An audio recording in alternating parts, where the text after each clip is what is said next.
what's happening right now at Universal Studios Florida.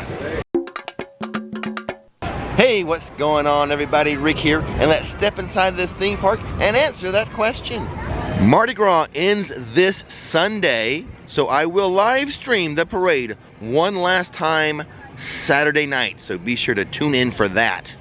And that leads me to a question I have for you guys. What is your favorite theme park parade in the Orlando area? Disney has a couple of good parades, such as the Boo to You parade and the Mickey's Very Merry Christmas parade. Universal has its own Christmas parade featuring Macy's, along with the Mega Movie parade, and what's going on right now, the Mardi Gras parade.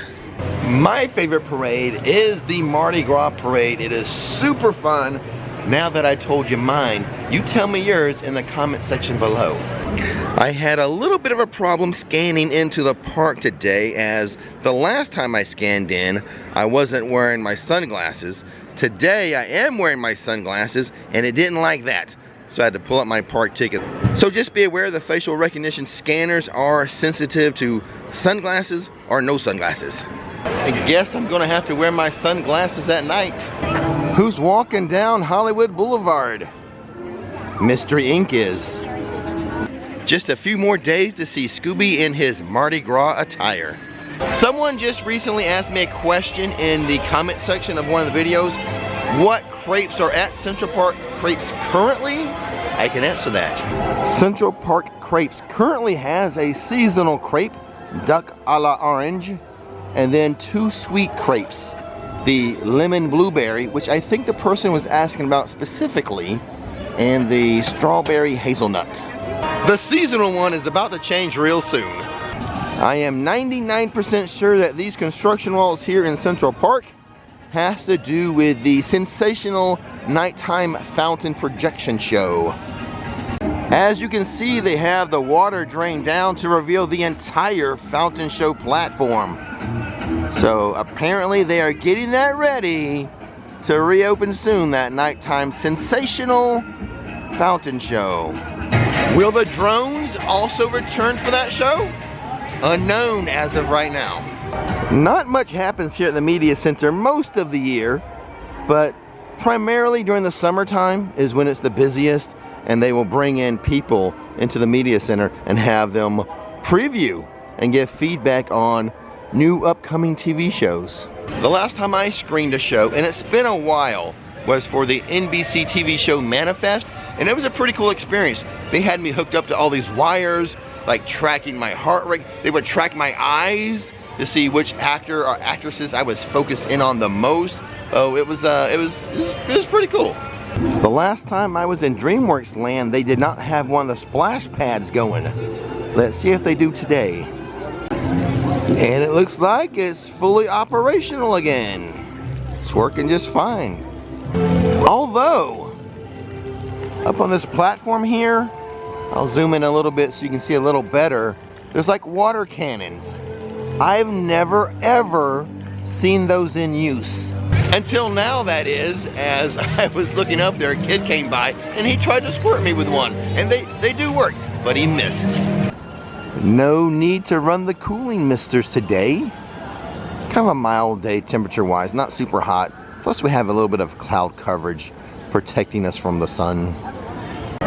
Be careful walking under the street lamps in Springfield. Why? Well, you know, you see all the pigeons there, right? What happens underneath pigeons? I'll let you do the math. There's tons of great photo opportunities here in Springfield. Thank goodness none of them are under a street lamp. The crowd level doesn't seem to be too terribly bad right now for spring break. When we get to Diagon Alley, we'll double check with the wait time for Gringotts. That will give us a better hint of the crowd levels. Whoa, check this out. Close to the Halloween Horror Night stage. Whoa, oh no.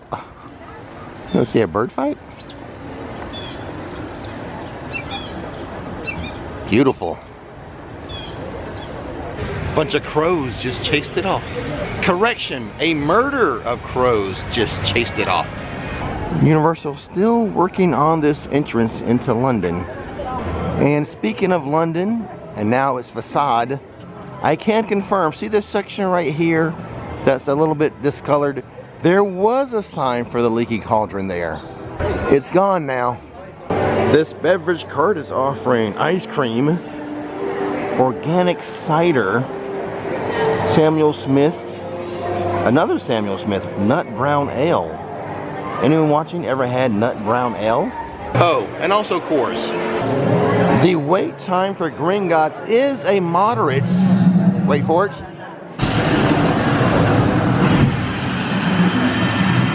45-minute wait. Not too bad. There's one feature inside of King's Cross Station that I always find curious. I'm surprised that the Harry Potter executives did not require this guest services desk to be themed to Harry Potter or London. Am I right? Who's with me? I left my heart in San Francisco. I keep waiting for the red Corvette to return. It never does. This is not a fake facade. Haagen-Dazs, it's real. You can get ice cream there. There goes my ride. Looking around New York City here, you know what they need? They need to add another food location. But not just any food location. Hear me out. They need a real, authentic hot dog cart. You know what they have in New York City on the sidewalks there, the hot dog vendors? They need one here, selling New York hot dogs. I'm not talking about this thing here selling corn dogs and pretzels. I'm talking about a legit, authentic hot dog cart. Revenge of the Mummy is a longer wait than Gringotts. It's 50 minutes for the Mummy.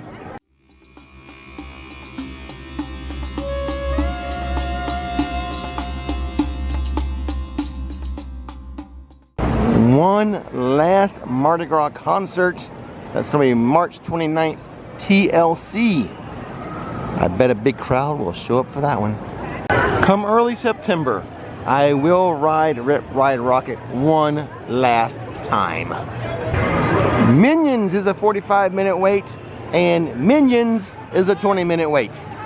Here at Emerald City Eats, you can get the Wicked Freestyle Cup for $14.99 each. That's if you buy 3 to 6. If you buy just one, it's going to be $18.99. Those debuted a couple weeks ago. The journey does continue next door at Universal's Islands of Adventure, but in live stream form on Tuesday morning. Of all the tips and tricks I've given out over the years, this is the #1 fan favorite. Silicone collapsible cups. When visiting Universal Orlando, bring these collapsible cups. Throughout all of Universal theme parks are these Coke Freestyle stations. The water in these stations is free.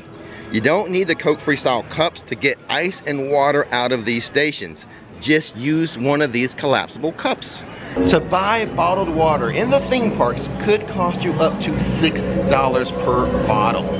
Now you could buy that bottle of water and refill it from these stations too, but those bottles do not collapse down like this. These are compact, easy to carry, and you get free water out of the Coke Freestyle station with these. I have affiliate links to these in the description box. Get them and bring them on your next visit to Universal Orlando. Every day I'm here, I meet viewers and they come up to me showing me their collapsible cups. It truly is a fan favorite. Now click that subscribe button for more awesome Universal Orlando tips. Don't miss the magic, don't miss the fun, click it.